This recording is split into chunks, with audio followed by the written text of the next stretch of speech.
Here is an Israeli army soldier who explains his experience on smuggling Ethiopian Jews to Israel.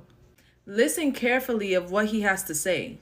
The village, from the sky, we could see it on the palm of our hand, surrounded by never-ending wheat fields, which were still green. The wheat was green because it was still early April. It hadn't turned yellow yet. And in the middle of the village, a tukul 20 times the size of the one behind me. You couldn't miss it.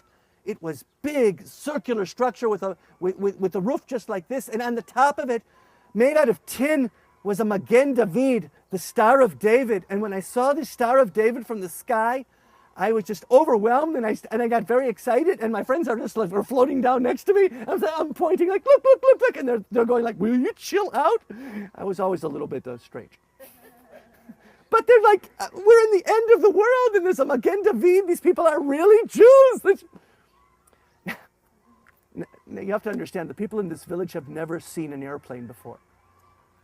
So despite the early hour of the morning, when they heard a big chunk of metal flying over the sky, in the sky over their village, and then they looked and they saw 12 people falling from the sky, they said, this is interesting. And by the time we hit the ground, we were surrounded by close to 700 villagers from all sides who looked at us, got down on their stomachs, and began to crawl up to us, and they began to kiss our feet. Ladies and gentlemen, if any of you are totally overwhelmed by this talk, and at the end of which you feel an urge to kiss my feet, that's fine. But when 700 people do it at once, it was a little bit unnerving. And I'm looking at them and saying, no, this is crazy, because I understood. We just fell out of the sky. They think we're not wearing uniforms. They don't know we're soldiers. They think we're angels from heaven.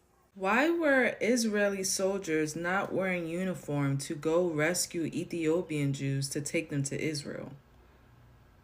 Was it a plan for them to disguise themselves? Well, of course they had to disguise themselves because this was a secret operation.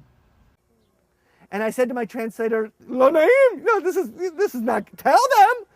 I'm a 25-year-old officer in the Israeli army. I'm not an angel. Tell them we're soldiers. So he did, and that changed their mood. Now they want to kill us. And they're coming in, and I said, no, that's not good. No, that's not good. Tell them we're good soldiers. Didn't mean a thing. I said, no. Tell them we're Jewish soldiers. It didn't mean a thing to them. No. Tell them we're from Israel. He tried. No, it didn't help. It didn't mean a thing to them. I said, tell them we're from Jerusalem. And he looks at them and he says, Jerusalem. And they're like, oh. Why were Ethiopians not shocked when they tried to say that they were from Israel? Because Ethiopians were already called Beta Israel. Israel was not something that they thought was outside of them. But when it came to the word Jerusalem, it became a different story. Did you ever see in cartoons when one of the characters is really surprised, his eyes pop out of his side? Boing!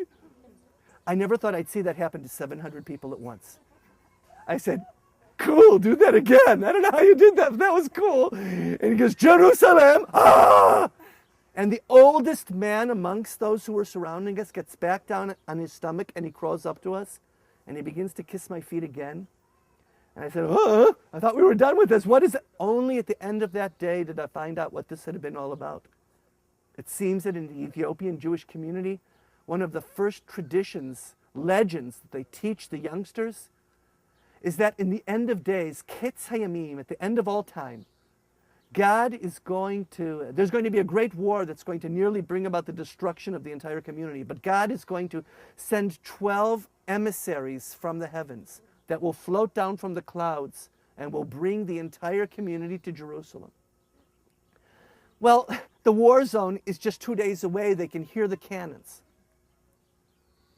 And there's 12 of us. And we just fell out of the sky. And we told them we're from Jerusalem. You don't have to be Einstein. 2 + 2 is generally 4. And the prophecy that he is mentioning is in Zechariah chapter 8, 7-8. And it's written, Thus saith the Lord of hosts, Behold, I will save my people from the east country and from the west country. And I will bring them, and they shall dwell in the midst of Jerusalem. And they shall be my people, and I will be their God, in truth and in righteousness. But this is an end time prophecy when the Messiah restores Jerusalem on earth, as is also mentioned in Revelations.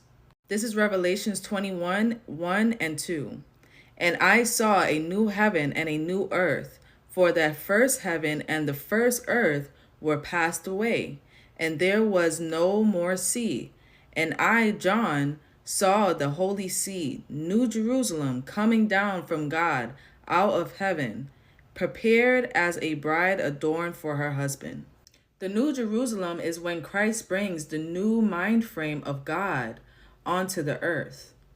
And Christ will gather his people onto the truth of God.